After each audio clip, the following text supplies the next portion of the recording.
ये कल कहीं ना कहीं ये सब क्राइसिस पीरियड में लोग इस तरीके से बदमाशियां करते हैं, चीज़ों को होल्ड करके अपने मनमाने दामों से बेचते हैं।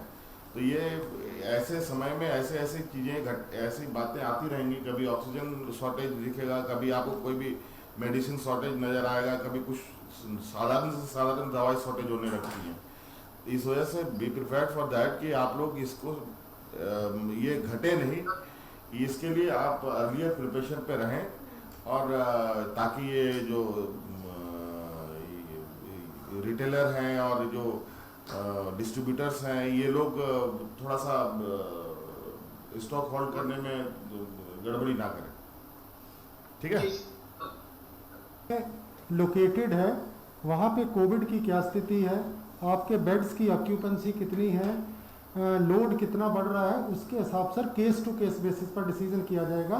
क्योंकि हमारे लिए लाइफ दोनों प्रेशियस है, चाहे कोविड हो या नॉन कोविड हो, वो राइट टाइम पे डिसीजन लिया जाएगा, उसकी आप चिंता भी नहीं करें। और चूंकि आप सबको मालूम है वास्तविक स्थिति जो कोविड-19 का है, कोरोना का संक्रमण है, यही एक मुख्य विषय है। आज विशेषकर यहाँ हमारे मेडिकल कॉलेज और अस्पतालों के वरीय डॉक्टरों से हमारी आज वीडियो कॉन्फ्रेंसिंग में आज के मुख्य विषय को लेकर मेरा जो चिंता है, चूँकि हम लोग मेडिकल एक्सपर्टीज़ नहीं हैं, हम आप लोगों से कुछ ये जानकारी हम लोग जानना चाहते हैं। जिस तरीके से आए दिन नए नए चीज़ें सामने उभर के आती हैं, उन समस्याओं को कैसे one by one cut down किया जाए, छोटा किया जाए, ये विषय पर हमारी चिंताएं हैं। जैसे हमारे ऑक्सीजन बेडों की उपलब्धता कैसे हम लोग इसको बढ़ाएं, और कैसे ऑक्सीजन उपलब्ध हो, और साथ साथ में विशेषकर जैसे आप सबको मालूम है कि सभी मरीजों को ऑक्सीजन की आवश्यकता नहीं है, सभी मरीजों को वेंटिलेटर की आवश्यकता नहीं है, सभी मरीजों को आईसीयू की आवश्यकता नहीं है। लेकिन अभी सामान्य बेड को छोड़कर सभी आईसीयू, वेंटिलेटर और ऑक्सीजन बेड के तरफ मरीजों का झुकाव बढ़ रहा है। और स्थिति, चाहे आप पूरे राज्य के अस्पतालों को कोविड के ये में हम तब्दील भी कर दें, तो भी ये आपूर्ति पूरी नहीं हो सकती। ये एक बेहतर मैनेजमेंट के माध्यम से ही इसको एक सेटअप किया जा सकता है, लोगों को राहत दिया जा सकता है। इस विषय पर जैसे अब मेडिसिन के दिशा में हम कहें, रेमडेसिविर के सब्जेक्ट पर जिस तरीके से मारामारी पूरे देश में है, और कमोवेश हमारे राज्य में भी इस मेडिसिन को लेकर के चिंताएं हैं। हम इसका क्या सब्स्टिट्यूट्स, और ये मैं जहाँ तक समझता हूँ कि ये सभी को ये दवाइयाँ लग भी नहीं सकती हैं। अब फीवर के साधारण फीवर में अगर हम कैंसर का दवा डालें तो फिर ये भी एक उचित नहीं है। तो ये हमें लोगों को समझाना होगा, लोगों के बीच में ये संदेश देना होगा कि इस मेडिसिन को लेकर के बहुत अफरा तफरी ना करें।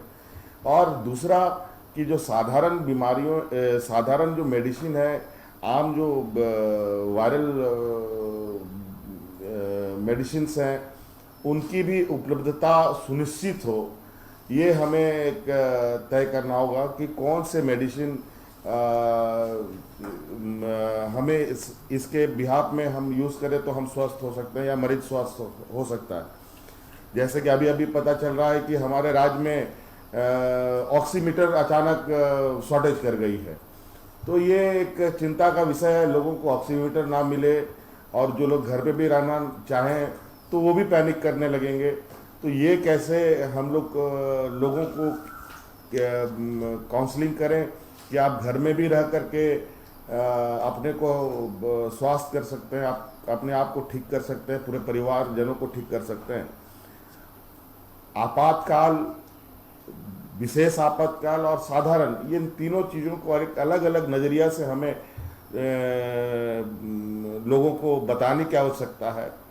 नहीं तो थोड़ा सा किसी को साधारण फ्लू भी होता है, अगर वो 2-3 दिन तक वो चलता है, चौथे दिन चलता है, तो 5वां दिन उसके सर पे कोरोना का भूत सवार हो जाता है। ये लोगों के बीच में ना घुसे, लोगों के मन में भय ना हो, तो ये एक हमारा मूल विषय है। हालांकि हम लोगों ने तो अभी बहुत तेज़ी से चीज़ों को इस संक्रमण में बढ़ाने का, हर सुविधा को बढ़ाने का प्रयास हम लोग का निरंतर जारी है। तो अलग अलग अस्पतालों में अब चूँकि सब कुछ जगहों पर बहुत तेज़ी से लोगों को लगता है दूर दराज से कि लोगों को रिम्स में आने से ही ये स्वास्थ्य होंगे, तो ऐसा भी नहीं है। रिम्स की लोड इतनी हो जा रही है कि आज रिम्स में बहुत अफरा तफरी होती है। और सुदूर ग्रामीण क्षेत्र में भी हमारे दुमका मेडिकल कॉलेज हो या मेदांता हो या TMH हो या MGM हो, ये इन सब अस्पतालों में भी हमें एक सर्किट बनाने की आवश्यकता है, जहां हम लोगों को अपने अपने क्षेत्र से उन के इर्द गिर्द के लोगों को उस अस्पताल तक में ही ठहराव करें। जहां बहुत ज़्यादा इमरजेंसी होती है तो हम लोग उसको कहीं और अस्पतालों में रश करने का काम करें।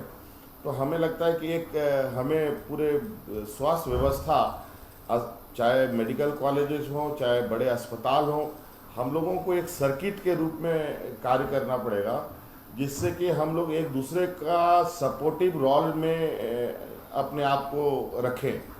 तो मुझे इस विषय पर आप लोगों का एक सलाह की आवश्यकता है, और चूँकि आप लोग इस क्षेत्र के एक्सपर्ट हैं, तो इसको थोड़ा आप लोग एलोबरेट करके हमें बताएं कि हम लोग कैसे इस कोरोना मैनेजमेंट को एस्टेब्लिश करें कि आम लोगों में जो अफरा तफरी है वो रुक सके। धन्यवाद।